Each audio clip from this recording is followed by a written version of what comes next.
perfect is whole and complete. And right now, I'm whole and complete. And it was such a profound shift in my brain. I grew up most of my life feeling like I was broken, that something was wrong with me, that I wasn't good enough, that no matter what I did, I just still could never get there.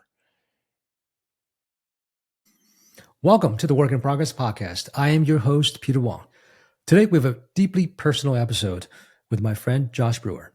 Josh is a self-taught designer, an advisor to many, and best known as the co-founder and CEO of Abstract. Abstract was the first version control platform for Sketch, a popular design tool that overtook Photoshop back in 2015. Josh recounts the fascinating origin story, tracing all the way back to the chaotic Twitter days. When Abstract launched in 2017, it went from $0 to $1 million in annual recurring revenue in just 4 months. Josh shares his reflections on power, self-worth, and perfectionism, and how overcoming his struggles shaped the principles that he lives by today. Principles such as we, not me, willing and curious. He also shares his definition of success and what he wants to be remembered for. Don't forget to like and subscribe for new episodes full of wisdom from real people. Enjoy the episode. Josh, welcome to the Work in Progress podcast. Thanks for having me. By the way, you have an amazingly curated wall. Is there anything you want to point out that is special to you? My wife's an incredibly talented decorator and has a gift for creating and curating a space. There's all kinds of little moments throughout our house. Over time, some of these pieces have served their purpose and migrated out here behind my guitar. It's the poster that we made from when we launched. And it's the 10 people in the company at the time's signatures from 2017 when we actually officially launched the product into the world. So that's a pretty special one. This right here is the very first flyer from the first concert that a band that I was in ever played. So that one's got a special place in my heart. That right up there is my little brother and I at 4 and 2 years old, sitting on a log on the Olympic Peninsula in Washington, where we grew up. That's one of my wife's very first oil paintings that I absolutely just love. Yeah, a lot of great moments. A couple pictures of my kids throughout, but it's a fun little space to have around me all the time. I love that. Similarly, I have a gallery wall next to me, which I curate periodically from with our kids. It can be pretty lonely working long hours in the space. Yep. And it serves a reminder of the why. That's awesome. Yeah. Let's talk about your career. You had a long career in the design space across a wide gamut of roles. Yeah. Design studio, principal designer at Twitter, CEO and founder of Abstract, which I used during the sketch days. And now you're advising and mentoring startups.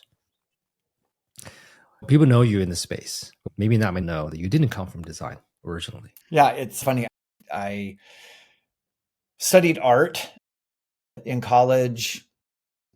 I did a lot of art as a kid growing up. And so I feel like always had that around me. Late 90s, a friend of mine was in the new media program at the University of Iowa. And he was effectively bridging a little bit of video, a little bit of the online web at the time. It was the first glimpse where I was like, oh, I didn't have enough foresight at that moment to double down. If I could go back, I probably would have moved my focus into that and gone deeper there. But as things would turn out not too long after that, I ended up teaching at a private elementary school who happened to be one of the first Apple Lighthouse schools. And 2001, all of our kids got the new iBook that had just come out. You remember the white clamshell? And I look back on it as one of the most fortuitous moments in my entire career because I had to teach myself a bunch of things. I was responsible for teaching the teachers how to use these tools to teach the kids, as well as teaching the kids, and realizing very quickly that there was a lot to be desired in the experience of using these tools. At the same time, I also was fortunate to get the opportunity to take on the design of the school's website. And I basically dove headfirst. A lot of credit to Mr. Jeffrey Zeldman. And web standards as a concept came along right at I think for me, a really important moment. And it gave me a perspective on building that I still think serves me to this day. I consumed everything I could possibly get my hands on and just started building.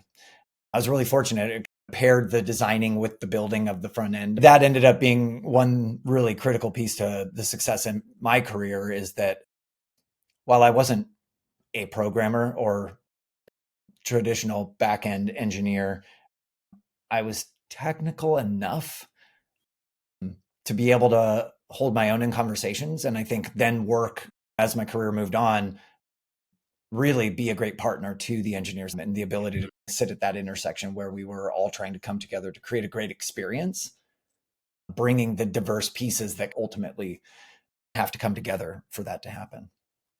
Let's go to your upbringing. Everyone's story, how they grew up, shapes how they perceive themselves, how they perceive the world. Can you tell a little bit about your upbringing and how that shaped you? It's interesting and complicated. I feel really fortunate. I have two parents who loved the three of us. I have a younger brother and a younger sister. And both of them came from hard situations, broken homes. From the moment they were married, decided that they really wanted to not have that thing carry forward. They were very committed to the marriage, to our family, to trying to do their best for us. And my mom and dad worked their butts off. I remember my dad, especially when I was younger, there were times when he was working two jobs, working 16 hours a day, doing whatever he had to take care of all of us. I've looked back on that a lot with tremendous respect and admiration. As a little kid, you're like, where's my dad? As soon as I became a father, my understanding grew immensely, and my gratitude for him and for my mom really just continued to unfold. We grew up in a very charismatic Christian environment. There's a lot of pieces of it that for me have been really traumatic and that have taken some real work to look at, accept, and do the work to heal so that I could really own my own life again. That came from my own decisions, my own beliefs, things that I had consciously chosen to adopt versus the things that I was programmed to believe. There was so much community and genuine care for one another in the environments that I grew up in. At the same time, there were some unhealthy, abusive behaviors from the folks in power. A lot of my journey in the last 10 to 12 years has been wrestling with this idea of power and what it means to have power, what it means to give up power. My startup career, it's been a very powerful and potent environment to learn a lot about myself and about that dynamic in particular. The really cool piece is each and every one of us have our own power. We each have our power. For a long time, I had a coach who would be like, you just step into your power. And I just remember one day being like, dude, fuck you. What are you talking about? It was so like woo and abstract. The interesting experience for me was I finally discovered that my heart is where my power lies. When I am truly grounded and anchored in who I am and I'm operating out of my heart, that's when I'm in my power. But it took a really long time to shed a lot of the layers of what I thought I was supposed to do or where I thought my power actually was. I wish I hadn't necessarily have gone through all the things, but I wouldn't be this person today if I hadn't. So I'm deeply grateful for that. That's where wisdom comes from, right? It's not the easy road on which we learn. Yeah. It's the hard road. Hearing you talk about where is power coming from, I do think that everyone struggles with that. How much agency do I have? Right. How much is the system having control over me? What is my role in the system? If I want to make a change, how do I start? Is it possible? I still do today. 100%. One thing you said resonated with me a lot. You said, now that I learned the power comes from my heart, right? What I believe in, it's here. Where was power before? Where'd that come from before? I would say, first, thank you. Very good question. I was shown from as far back as I can remember that power came from what you did or how valuable you were because of what you did. And so if you could do the right things at the right time, you somehow received the praise or the blessing or the acknowledgement of someone else who had more power. So it always meant that you were beholden to someone else to give you some of their power so that you then could level up, for lack of a better way to put it. What I've struggled with for a long time was that I was deeply dependent on external validation in an unhealthy level. I was not taught or learned how to cultivate that inner validation, that self-worth, that self-love. And in examining my life and looking back, it was very clear to me how much of my entire way of being in the world was dependent on whether or not I was being validated. It puts you into a level of vigilance that's unhealthy. It puts you in fight or flight all the time. So you're just threat scanning all the time, trying to figure out, am I doing the right thing? Did I say the right thing? Am I behaving the right? And all this going on unconsciously. And that has been really challenging at times. It has created crippling anxiety in certain moments. I'm really proud that I had the courage to not be a victim of that. But it took a lot of work. It took feedback from people close to me that I really loved and respected to help shine a light on those places and help me start to understand what was happening inside. And I'm just deeply grateful for those folks in my life. That sounds amazing and also painful at the same time.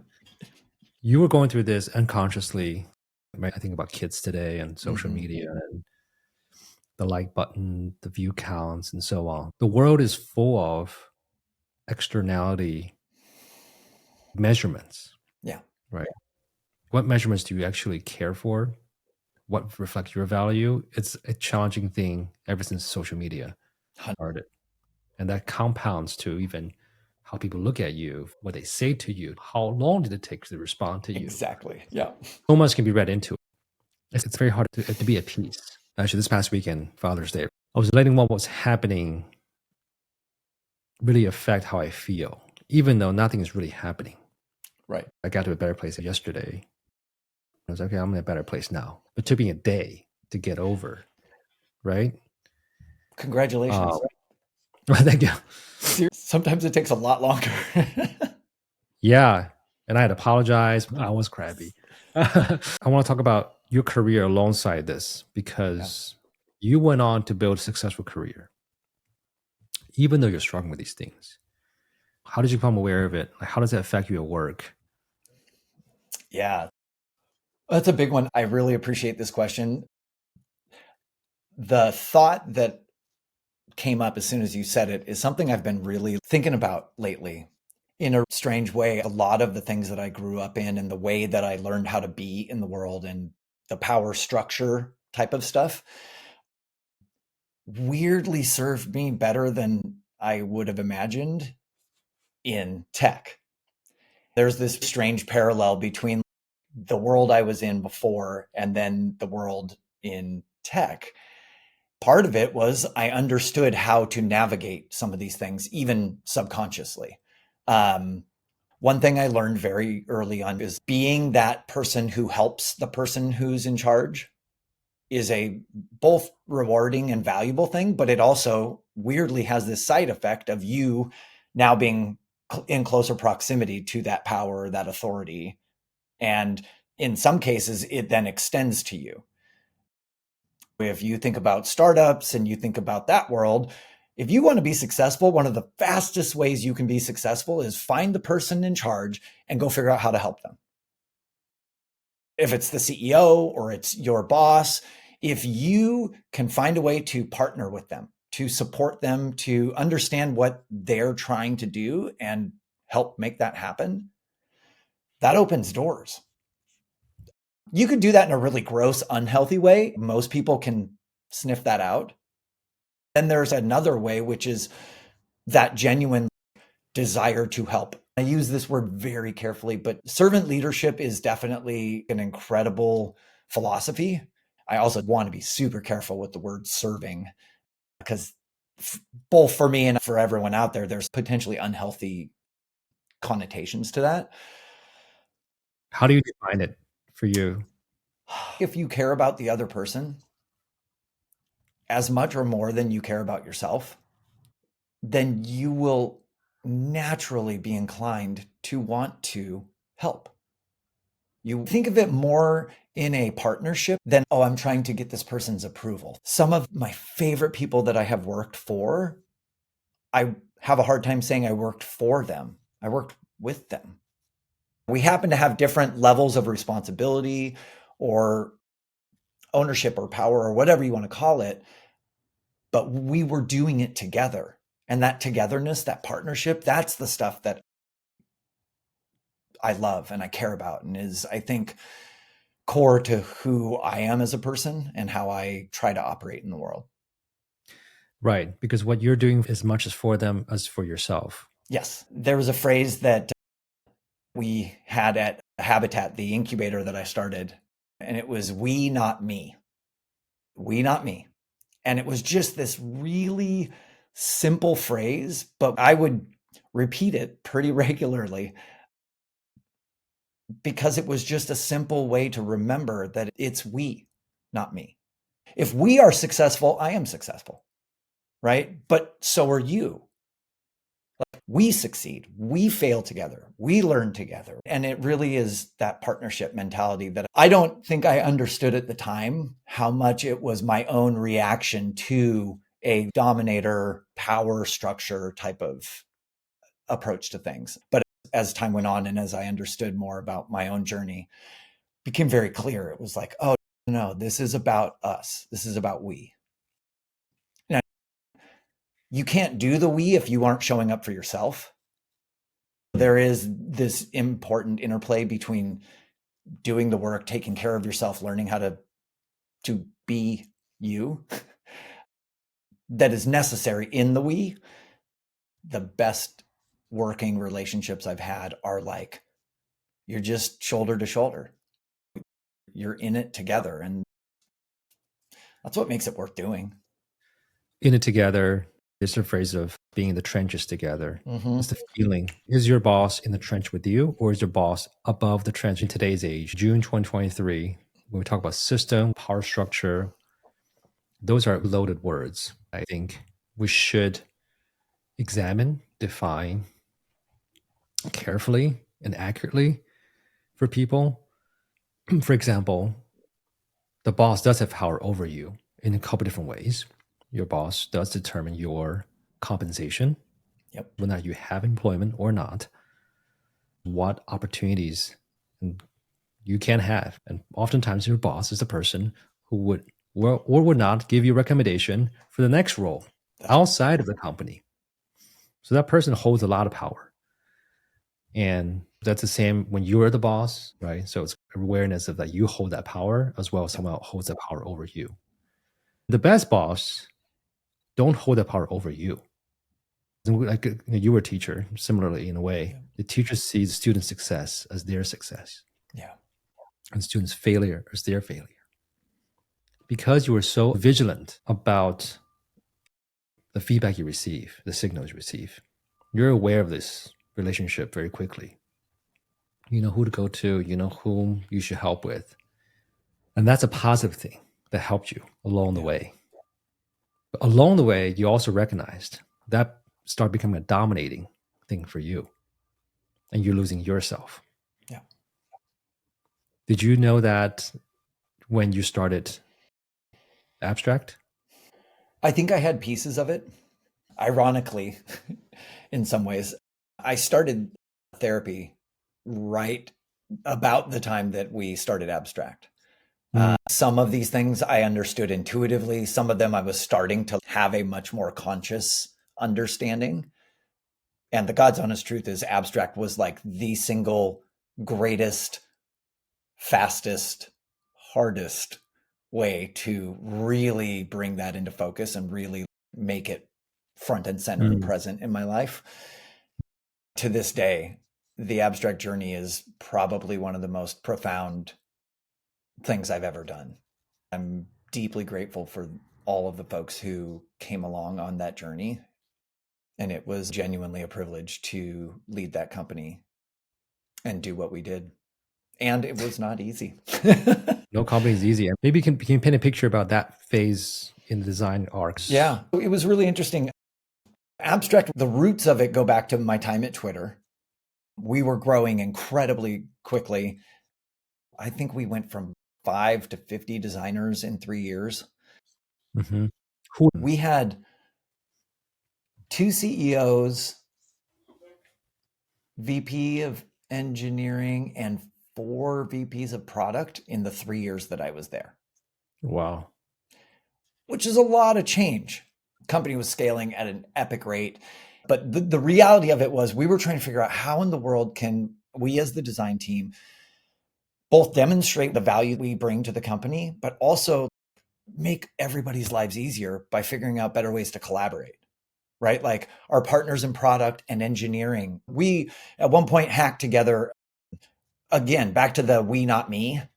We had this moment where we were like, okay, we're using Photoshop and you can't collaborate in Photoshop. In fact, you can't even open the same file at the same time. Otherwise, everything falls apart. And so we started using Subversion to version control our files. Oh, wow. Subversion. Going way back. Oh, well, yes. Mostly because Git doesn't handle binary files very well at all. So we use Subversion.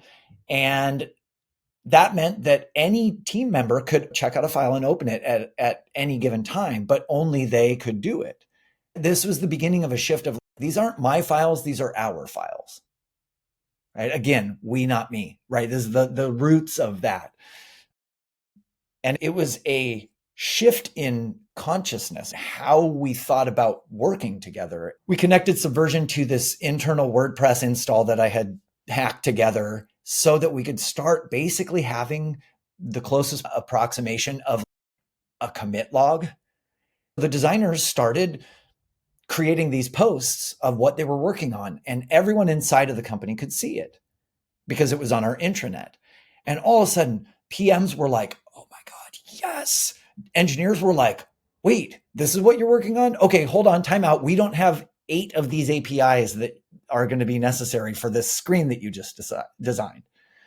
Which normally that wouldn't have happened until a month later in a review, maybe. Right. Odds are it was like 3 months once engineering starts on it. So again, it was trying to get us into a flow of communication and visibility. That was really the thing behind it. Suffice to say, I left Twitter to go found Habitat, which was the incubator that was about bringing designers and engineers together and creating space for them to do like very hypothesis driven, focused exploration. I remember when I left, Mike Davidson, who was the VP of design at the time, was like, you should go build this thing and make it a product. And I was like, are you kidding? Because we couldn't see what changed inside of the file. We only knew that the file changed. But if you can't understand what actually changed, it's not actually that helpful. You need the granularity of what exactly changed for it to be really effective. Sometimes the universe is a very kind entity. And my technical co-founder, Kevin Smith, he joined me at Habitat, the incubator. When he came in, we had this long conversation about why don't designers have better workflows? Why don't they have something like what engineers have with Git? And it hit this moment where he was like, you're telling me that if we could figure out how to translate a binary file into a structured format where we can understand what changed, you have an idea of what this thing needs to look like. And I was like, yes, absolutely. But nobody's done that. Google didn't do it. Adobe didn't do it. Dropbox didn't do it. 2 weeks later, Kevin comes back with a working prototype. He had disassembled a sketch file, turned it into a structured JSON format, put it into a Git repo, built a UI around it so that we could make changes and commit those changes and then merge them back together. And I was like, we should spin this out immediately. And so we did. That was really wild. Habitat lasted for a little over a year and spun 2 companies out. And Abstract was the one that I genuinely felt, oh, I'm supposed to do this. I didn't know it, but this was why Habitat existed, was to allow me to find this thing. That was how that all took shape. So deeply grateful to Twitter and the experience that we had there. And to all my engineering counterparts over the years. I was very grateful to have had the conceptual model and understand the value of annotating your work, making it visible to others, and allowing other people to participate in the process way earlier. That was what shaped and formed the whole product and our philosophy for the company as well. I love that founding story for a couple of reasons. One is you felt the pain yourself. Yep. That's a good example of what it could be in a different field, engineering. And you gave yourself space. Yeah. The question mark in my head is you left Twitter to start Habitat. That was a space you needed, even though you didn't know at the time. Yep. Did you feel constrained by Twitter's single product vision? What was that motivation there? That is a very good question. I will say it was really twofold. There is a talk that I gave in 2014 called We Are Responsible at a conference called Mind the Product. There was like 400 people in the audience. And really what it was at Twitter, we started to understand that we were shaping behavior. And I wasn't the only one. And so please, for anyone who listens to this, please know this is just Josh's opinion. I know there are a lot of people on this whole entire spectrum. I was watching things getting increasingly political. I was in a role as the principal designer where I should have had the ability to shape and like influence where we were going in a meaningful way. I did, and yet I didn't. The political structure of that organization at the time, you had people trying to build their own kingdoms and sabotaging other people. And my project's more important than your project. And so I know how to manipulate. Oh, I know one of the board members, so I will get them to say something. I guess I should have not been surprised by, but I was like, what is this? Come on. And maybe it just shows my naivete, but it was increasingly more difficult to see a productive path forward. There was one meeting where they had discovered that people were pulling to refresh like 6, 7, 8 times when there was no new content. Great. We have built the greatest Pavlovian machine to date. More, right? So there was a conversation And it was like, oh, we could start serving up related content. We could start serving up blah, blah, blah. And you know how that story goes. Eventually, we could serve up ads. I was sitting in the room and just thinking to myself, we should put a banner in that just says, please put down your phone and go outside. Stop, please. This is not helpful. And I was a very unpopular minority in that conversation. And when you start getting into micro A/B tests about, hey, if we move this button over here, we notice people accidentally hit this spot a lot. So maybe we should put this like button in the spot people accidentally hit. And I was like, you got to be kidding me. I just can't do that. So that was one half of the equation for me. I didn't want to keep doing the game that I saw unfolding in front of me. And again, just Josh's perspective. The other side of it, though, was this deep desire to go build something, to go do something of my own, to take that risk. I remember arrogantly saying, if these guys can do it, I've got to at least try, right? When I had started Abstract, I remember thinking about a couple of my CEOs that I had worked for and reached out to them and been like, I really appreciate you. And I'm sorry for any of the times I might have been a dick. I did not understand what you were holding. Unless you've been in that seat, if you can really comprehend the weight of what a high growth venture backed CEO is holding at any given moment of any day. And it's gnarly. And so I had to go back and be like, I'm sorry. And I'm so thankful for what you did do. What was happening for me at the time was I had engineers and designers reaching out to me saying, hey, I'm looking for a co-founder, but I don't know how to find one. Or I've got an idea, but I don't know how to go raise money. And the irony of this is I had never started my own company and I didn't know how to raise money, but everyone was asking me. I was like, this seems like an opportunity to bring really talented people together. My experience is when you put really talented folks together and give them space, either they just go in circles and waste a bunch of time, or they start poking at edges of things and exploring things. And sometimes the stuff that looks like a waste of time isn't at all.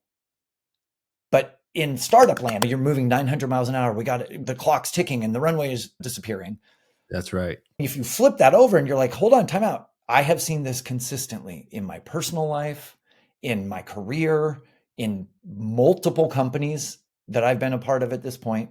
It's like a wave, right? You need these moments of compression in order to accelerate, but you also need the moments of expansion in order to create enough space for opportunity to arise, for new things to get introduced, so that as that thing begins to come back together, things can connect.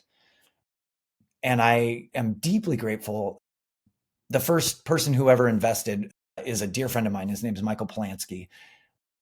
And I remember his words to me were, look, whether or not you spin successful companies out of this or not, I know you will attract incredibly talented people who care about what they're doing. And that's worth its weight in gold. So here's the check. And I was like, holy shit. I still go back to that as one of the most important moments. Somebody believed in me and was willing to take a risk. And I deeply believe that was because of who I am and how I operate and the we, not me, right? That the chances of success were higher because of how I operate and how I want to work with folks. I'm not trying to extract value out of people, but trying to combine, right? To create something greater than the sum of the parts. It's just so beautiful. You're summing up a lot of realizations from the Twitter days and what from political environment, which often comes from a lack of first principles. Yeah. And oftentimes because they're under tremendous amount of pressure within a VC-backed high-growth startup model. Yeah. And when you are under the gun, fear dominates. Yes. And fear would then squeeze out other principles pretty quickly. And therefore, starting to have conversations such as I notice people are tapping on this by accident. Let's take advantage of that. Right. Who cares if how long that will last? I can picture you sitting there just wondering, is this the strategy that we're going forth? Right. It's not a strategy. It's a short-term I can tactic picture that at world. best. Yeah. To the world of Habitat, you have this ethos about you where people feel comfortable reaching out to you and knowing that you will be willing to help. Yeah. And that itself is worth the gold. And that's because you're also making room for people. Totally. That's beautiful. I really appreciate you saying that. That might be probably the best articulation that I've heard. So thank you for saying that.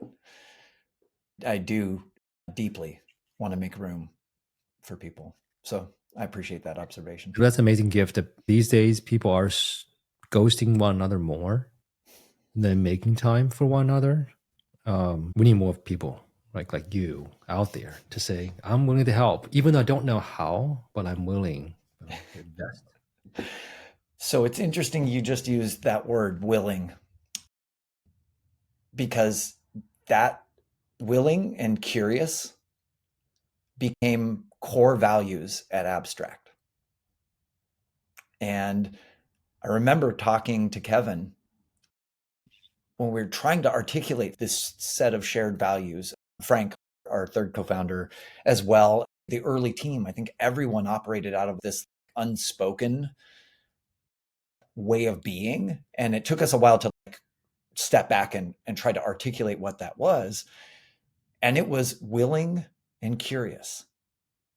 Like those two things together are just such a powerful, potent combination. Because the willingness meant that you're willing to risk making mistakes. You're willing to not be right. You're willing to go do something that you maybe don't even want to do, right?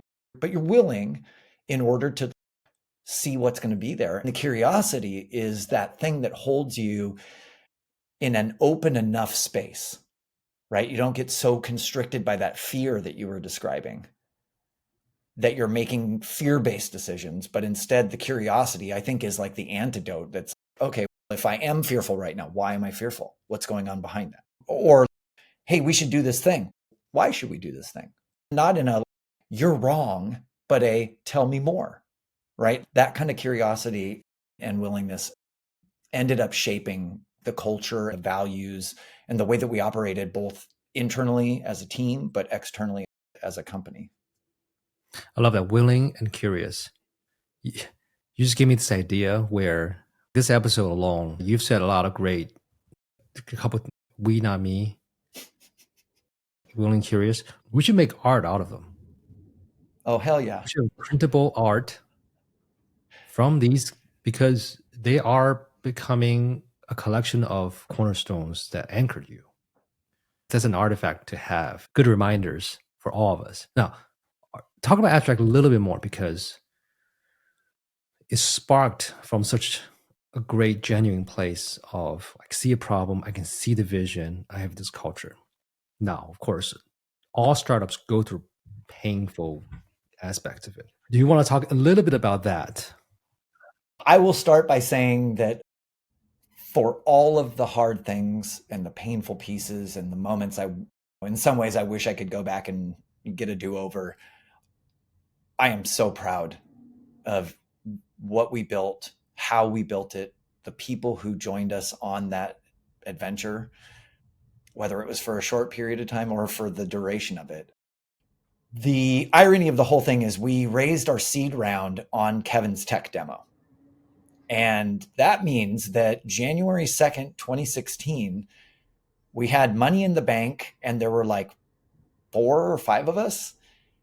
And we had nothing other than a tech demo. So it was time to get to work. It was game on. We spent the first 9-10 months just understanding the needs. We did some deep work at Habitat prior to spinning it out and at the beginning of the journey, really trying to map out and understand the needs of designers and their workflows, especially at scale in these larger teams, understanding which key principles translated from a solo person by themselves all the way up to hundreds and hundreds of people working together, and started building.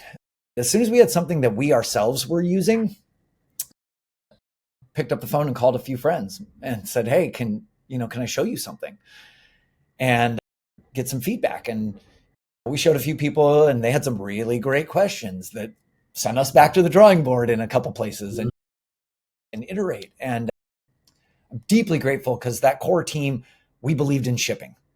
Like at the core, every person in that core first team, it was about shipping and iterating. We know some stuff. We know that we don't know all the stuff. Now, how do we close that gap? And so by the end of the year, we had launched a private alpha. We were so fortunate to have, I think, both the attention of the design community and the trust of some folks to really like go with us. And it also was that like, it was a moment in time, like 2015, 2016, Sketch had replaced Photoshop as the tool. But I'm not joking you, I had a call with a team that had scheduled hours with the file that they were working on. Wow. So someone would work on it from 9 to noon. Somebody else would work on it from noon to 3. And then somebody else would work on it from 3 to 6. And I was like, what world are we living in? Are you kidding me? So there was like deep motivation. Fast forward, our private alpha was amazing. We had some phenomenal teams in there. Shopify, Spotify, the Microsoft Outlook team. Lending Home was one of our first teams. Compass. Like we had a few folks that were like early in. And then just dozens and dozens more amazing teams that came in and gave us constant feedback. And so we had about 6-7 months of just in this alpha iterating every single week. And the cool part was a lot of the stuff that we had roadmapped was absolutely the stuff they wanted us to build. And there were like nuances as we went along that kind of shaped and molded. I'm super proud of the fact that we did have a very clear vision. And yes, some of the details had to get refined, but we knew where we were going. We were incredibly fortunate. We launched in 2017 and we went from 0 to $1 million in ARR in 4 or 5 months. Just mind melting, like to the point where I asked my dear friend Aditya to go back and rerun the numbers because I was just like, I don't believe you. Are you serious right now? And he was like, no, I'm dead serious. Look. And so we're staring at the numbers and we're like, oh, we had like 15 people at that time. And we were serving some of the largest corporations in the world and being like, we got to figure out how we're going to survive this. Scale this. When you look at the numbers, like it just screams product market fit. Yes. Right. That's what it says to you. Yeah. Did you then raise another? Did you? We did. We had a preemptive Series A right before we launched. The team over at Amplify heard about us, spent months getting to know me and the product and the team, talking to customers. And they were like, look, we don't need revenue data. Your usage and the companies that you have in your private alpha are like, absolutely. Please let us write this check. And so that allowed me to add a few more people and know that we had plenty of runway going into the next year and a little beyond. And then we hit that 1 million ARR really quickly. We had projections that like there was a good chance we could get to 3 by the end of the year. And so we raised another round in the spring. Team was about 30 at that point. And then by the end of the year, I think we hit about 4.2 by the end of the year. And the company was like 65 people. So like we grew really quickly. Our company was remote from the very beginning. We had a core team in San Francisco, but one of the founders was in New York. We had a few engineers on the East Coast, and both Kevin and I had done remote several times in our career and deeply believed in the ability to find really great talent elsewhere. And so we scaled all those pieces up and continued to just have this amazing opportunity. I think if you really get down to it, the thing that really changed was in the end of 2019, going into 2020, Figma had actually become not just usable, but scalable. Like it was performant enough. They had built enough great features that like you could move off of Sketch and not be sacrificing. And it was fast enough finally. And we really saw that it was pretty clear that the multiplayer browser-based experience was a evolution of the asynchronous collaboration that we had enabled. Unfortunately, we weren't able to work with them and find a way to build something together.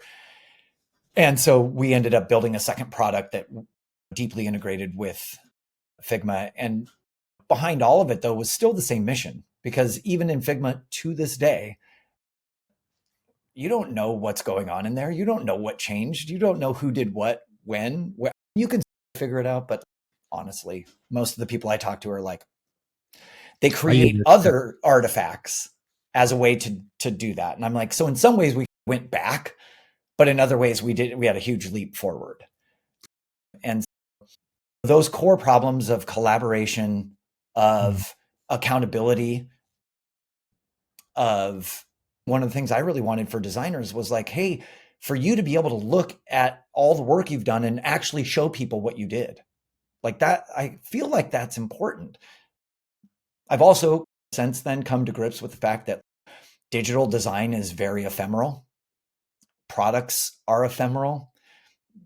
The designs today that get implemented most likely won't be there in a year or two. Some semblance of it might, but it's just this constant evolution of things. Some of my gripes were like, I just let go of them. It was like, okay, you know what? If people can still get the job done and people are able to communicate and collaborate in a way that is effective, I don't actually care how that gets done. It's a very interesting spot that we find ourselves in as a profession, as an industry. I think the AI piece that's coming now is just at such an early stage. But I remember conversations Kevin and I had in 2017, 2018, where we were like, the amount of data that we're sitting on about what types of things changed, what got approved, what didn't get approved, what patterns people are using. We're like, we have a decent data set here. Maybe we should. In some ways, I wish we would have had enough foresight, but we had 900 other fires going. That was like not nearly as important. But I think there's going to be a world where a lot of the tedious automatable things get automated, and I am here for that. Absolutely. I still don't think that AI is going to be able to think for us.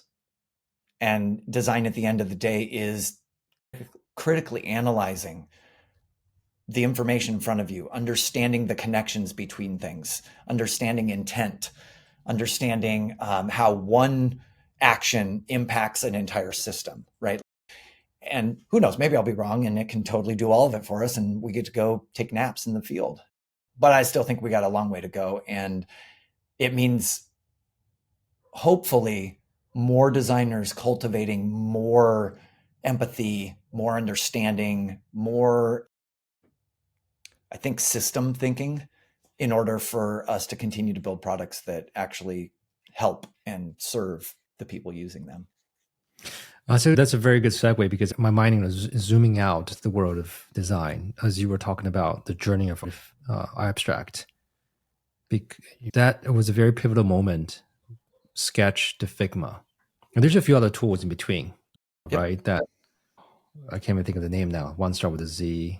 Zeppelin was doing some of the handoff stuff for developers as well. Yeah. And there was another company that was we will upload our designs onto the web through that. It was pretty popular. Envision. Oh my gosh. Envision. Yeah. Yes. They missed the boat on that one because they were the dominant tool. They could have owned it all. I was using Envision a lot. That was like Figma today could have been Envision would they Definitely. continue that down the route? They had pieces of it. Yeah. Product strategy wise, do you build for the future and take a leap, or do you build incrementally? Right. There's two different strategies to consider. But let's talk about design overall. You talked to a lot of designers today, companies, whether through a venture fund or yourself advising them. What do you usually see as pitfalls? What is your advice to people? It's a good one. I think the interesting bit is that my advisory journey has definitely shifted over the years. Early on in my career, it was definitely like design and product. And I would come in and I would sit down and examine what they were doing, talk about different ways that they could accomplish their goals. So it's very tactical design and product related stuff. As time went on, I spent more and more time talking to folks about how to build design teams, how to bring design forward as part of the leadership, as part of how you think about building your company and your product. Then I'd say for the last 4 or 5 years, most of my advisory work has been less design and much more about the founder journey, interpersonal dynamics, but always, ironically, with this undercurrent of design behind it. I'll look at teams that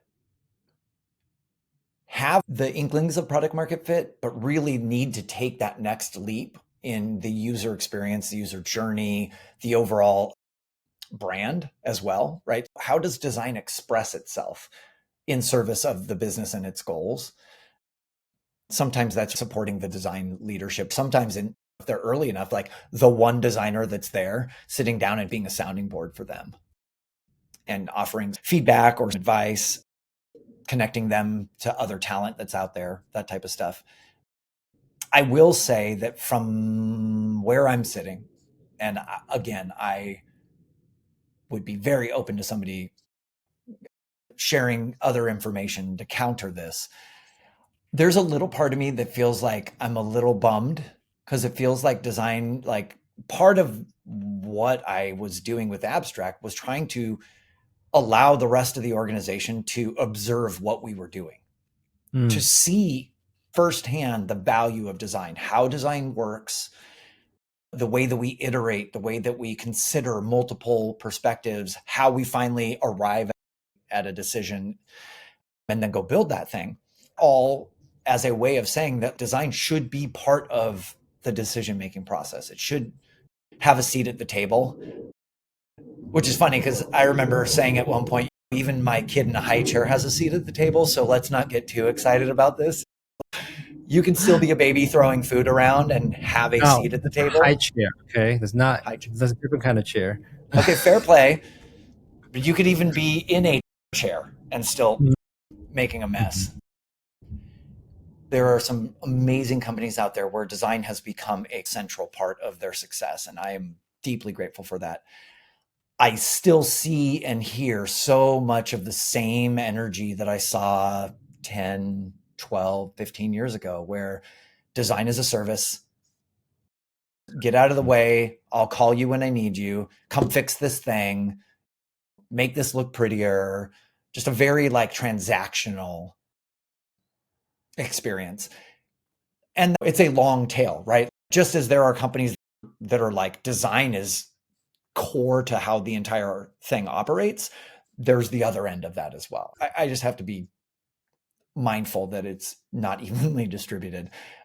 I think one of the challenges for designers everywhere is understanding how businesses operate, understanding the goals and the needs of the business, what drives those things, trying to get your head around dynamics of funding cycles and what's happening in the larger macro environment, and like not taking everything so personally that it's like an attack on design, but that like design is one piece of this incredibly complex three-dimensional machine, right? The more you understand the levers that are being pushed and pulled in how the overarching business operates, the more likely you are able to contribute in a meaningful way beyond just the pixels.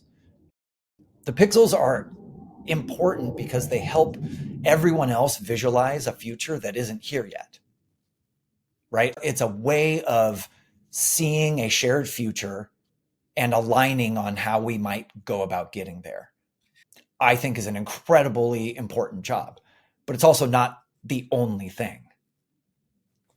That's true. There's a lot to unpack here. You mentioned about how designers should be more systems thinking, which ties to that in this complicated system, there's a lot of inputs, outputs, factors at play. And most of them, unless you have an incredible leader who is articulating the pieces, are implicit. Yeah. And designers are often, in my own experience, in the dark. It could be the product strategy. It could be there's not enough budget to do user research. So they have a couple degrees away from the users. And they're now using quantitative data to determine behavior, to infer intent. And depending on the pressure the company's in, design becomes a service often because they want to build something. Can you help me make it happen? Right. But the reverse meaning designers, engineers, the different disciplines, data scientists, they think differently. They conceptualize differently. Their toolkits are different. One thing that I have tried at BuzzFeed, I call it the prototyping culture. Right, there's writing culture, which I would credit Amazon for bringing that to focus, which is really important to write out your thoughts, the narrative, and so on. But the prototype culture, I feel, it's such a great complement as a medium. And I've seen, for example, BuzzFeed, many documents. It's incredible writing culture. However, not everybody is a reader. Yep. Not everybody is a writer. And especially novel concepts, writing alone does not translate, doesn't tell the story. I think when Jeff Bezos started it, he often asked for a mock. What does it look like? That's actually, I think that's through telephone. It's missing in this writing culture. What does it look like? What does it feel like? Yeah. That's key. Same paragraph come out completely differently, feels completely differently. And it's interesting because that connection between the writing and the prototyping is something that I've witnessed. If the writing is clear, thoughtful, and I'll go so far as to say detailed, and it doesn't need to be verbose, but it gets at the core pieces, that creates the environment, I think, for that prototype to come to life in a way that's A, faster, and B, way more valuable, because you have a story which we're wired for. And then when you go experience it, you're contrasting it with that. And it either totally blows that away and you're like, holy shit, this is 10 times better than I could have hoped. Or it's, wow, that really doesn't feel like what I thought it was going to feel like. So to me, those two things together are probably some of the most powerful ways for an organization to operate. I am heavy in the prototype camp. I remember a board meeting in late 2018 where our board was asking, like, where's design going? Where's the future? Kevin and I both were convinced that within 5 years, static mock-ups wouldn't exist, that every deliverable would be a functional prototype. It's 5 years later, we're still not there, but that's okay. Directionally, I think we're headed there. I think part of it is tooling, part is culture. Yeah. Back at Twitter, and this would have been like 2012 probably, we built an internal prototyping framework. So it's just HTML, CSS, JavaScript, and we use Mustache for all the templating stuff. We had one of the engineers hook it up so that we could pipe in anyone's real data to populate the thing. Because we were doing user testing and showing people these mocks that were like prototypey, but it was like fake shit that we made up. And they just wouldn't connect with it. And then it was like, timeout. We need their data to be in here so that they feel connected to it. And then they're going to tell us whether or not it works, right? They need to feel connection first, and then they can articulate whether or not the mechanics of it are doing what they needed to do. So we started sending Dick and the other execs links to these prototypes on their phone.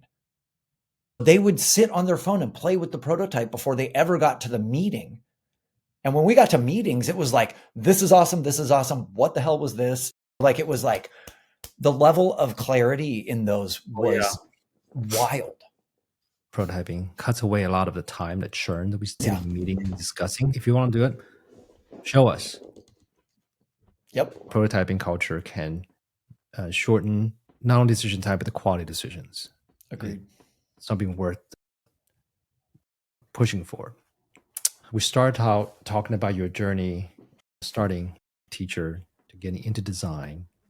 We talked about your upbringing and how that external validation has helped you in your career, but in the meantime, has also prevented you from realizing the power within. We talked about how your experience at Twitter led you to Habitat, which led you to Abstract, and how the founding of Figma and how that parallel products and different strategies and so on in a very critical phase of our design world changed your trajectory for Abstract. Yeah. Right. And now today you are spending more time talking to founders, not just designers, helping them navigate a very complicated world. There's a couple questions. The first one is not lightning round, but then I'll go to lightning round ones. Okay. The first one, are there certain principles that are important to you? And actually, you mentioned two already. We Now Me is one, willing and curious. Any other principles you feel are cornerstones for you? This is a good question. I wish I had like my list, and maybe you're inspiring me to sit down and try to externalize some of these things and put them on paper. One interesting concept I heard, someone was framing everything as either fear or love. That if you reduce anything that you've got going on in your being down, it's either a fear-based or a love-based thing, right? I have spent years trying to unpack that, to use it almost as like a litmus test in my own self, what kind of energy is in my response to this thing, and using that to actively, because honest to God, startup land there's just fear all the time. It's just constant anxiety, right?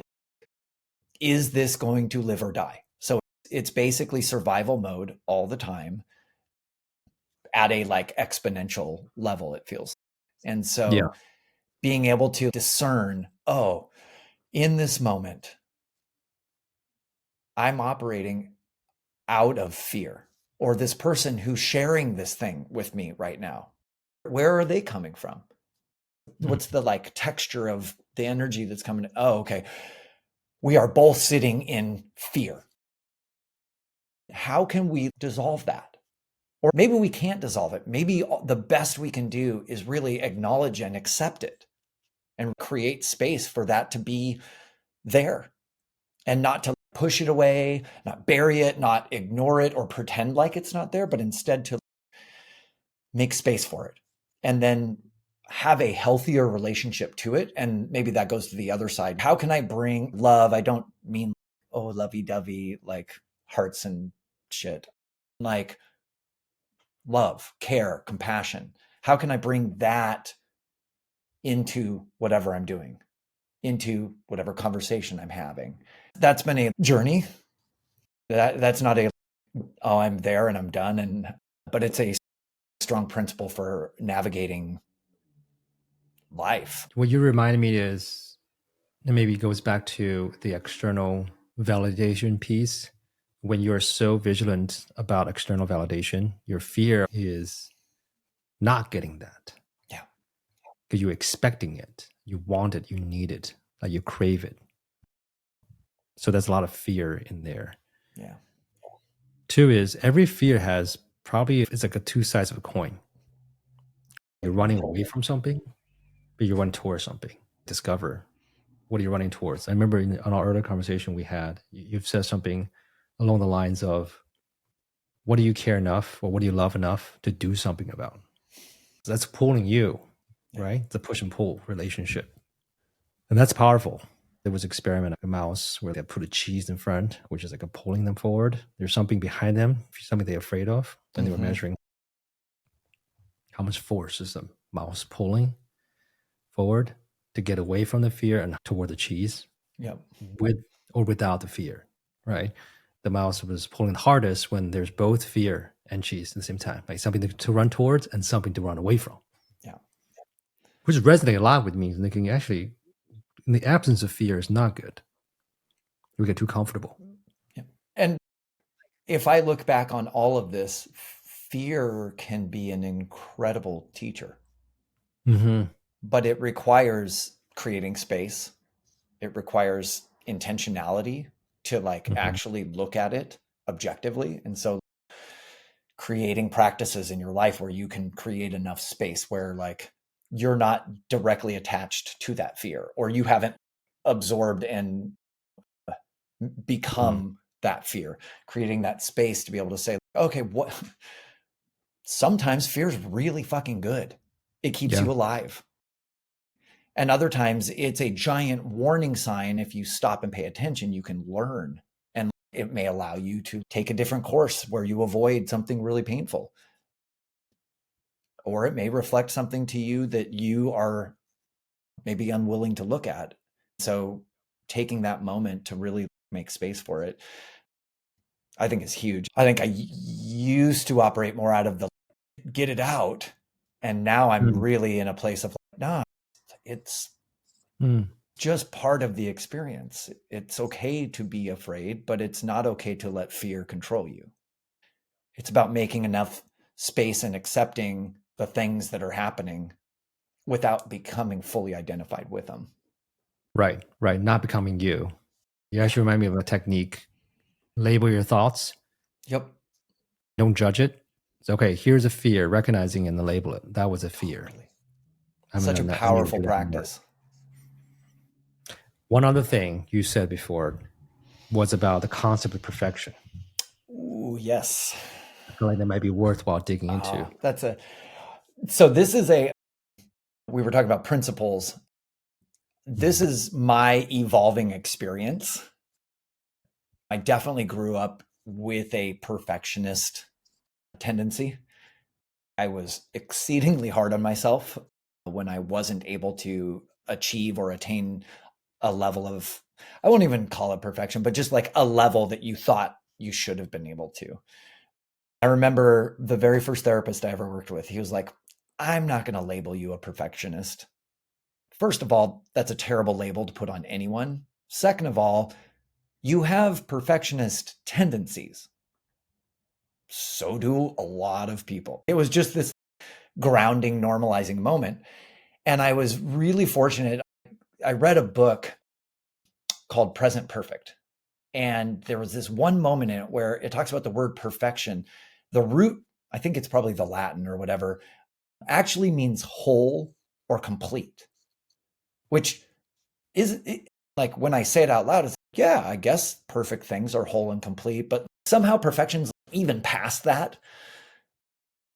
When I think of the root of the mentality and the energy and the philosophy behind the early humans who were conceiving of that, is this notion of perfect is whole and complete.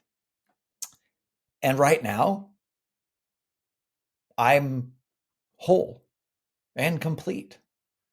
And it was such a profound shift in my brain. I grew up most of my life feeling like I was broken, that something was wrong with me, that I wasn't good enough, that no matter what I did, I just still could never get there. And this allowed me to detach in a meaningful way and look at it and say, okay, maybe in this moment, because all we actually have is this exact moment right now, Josh and Peter, I'm not missing anything. I'm not lacking. I am whole and complete. I have all kinds of stuff going on. I've had health issues for years. I've had blah, blah, blah, blah, all these things that you could say are broken. But the truth is I am whole and complete and I am here right now. And that allowed me to set down so much weight, so much fear, so much striving, and start to love the person I encountered with all of the quote unquote flaws. I don't know. Do we look at a tree and be like, oh, that tree's not whole? It's not complete. Oh, that flower, definitely not perfect because one of its petals bent. You don't do that. You look at it and you're like, wow, what a beautiful thing. Because it is what it is. And the more I have learned how to be in that place, I think it's made me a healthier human. It's made me more peaceful. But I also think that it's had a profound impact in my relationships, in my marriage, in my relationship with my kids, with how I show up with my friends and people I work with. It's like a constant, yeah, but what if we're okay? What if we're okay? And in being okay, I still might need your help. I still might need to be supported or held up, or I might need to be comforted, or I might need to be corrected. It doesn't make me less, doesn't make me broken, doesn't make me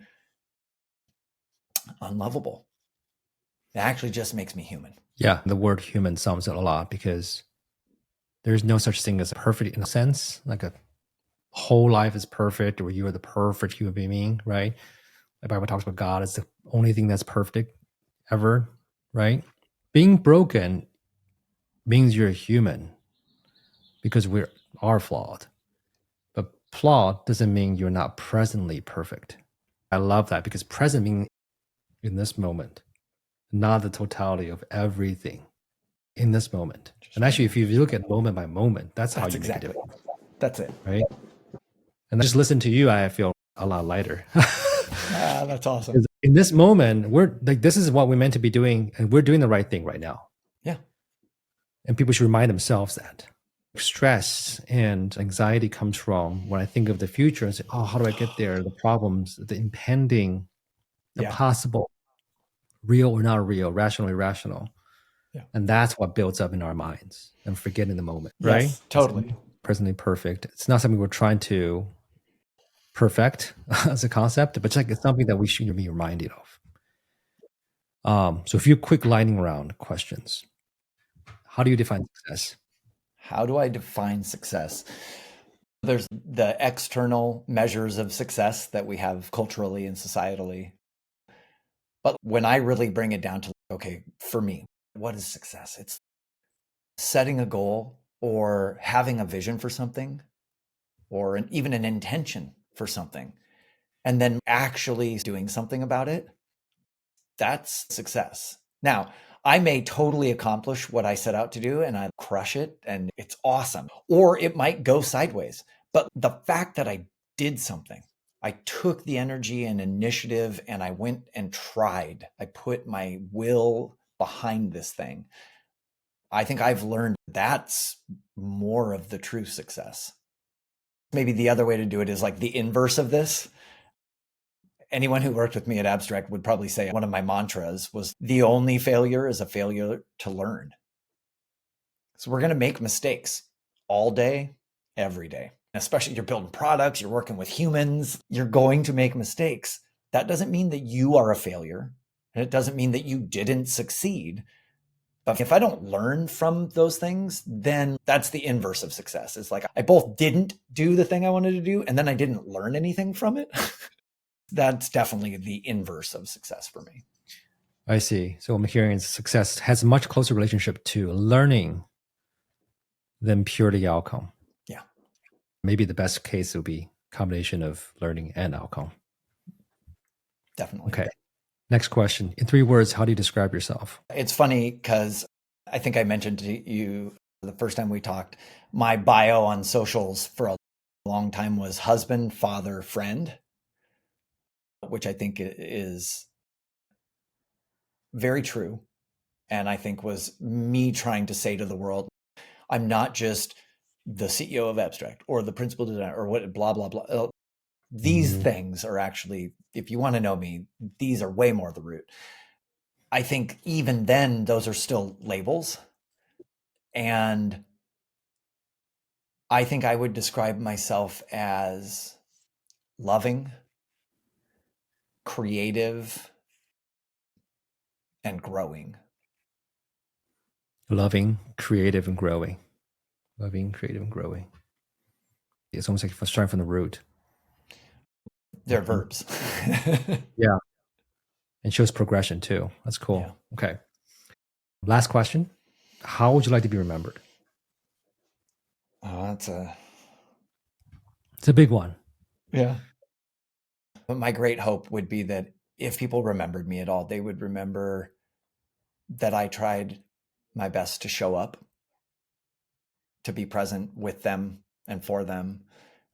I would hope that they would remember that I chose to learn how to love myself and to take care of myself and to grow as a person in order to support them, love them, provide for them, partner with them, be in relationship with them. And the acknowledgement of that deepened the connection that we then shared. Well, Josh, thank you. Thank you. It's been an honor for this conversation. Ditto. This has been definitely one of the coolest conversations I've had in a while.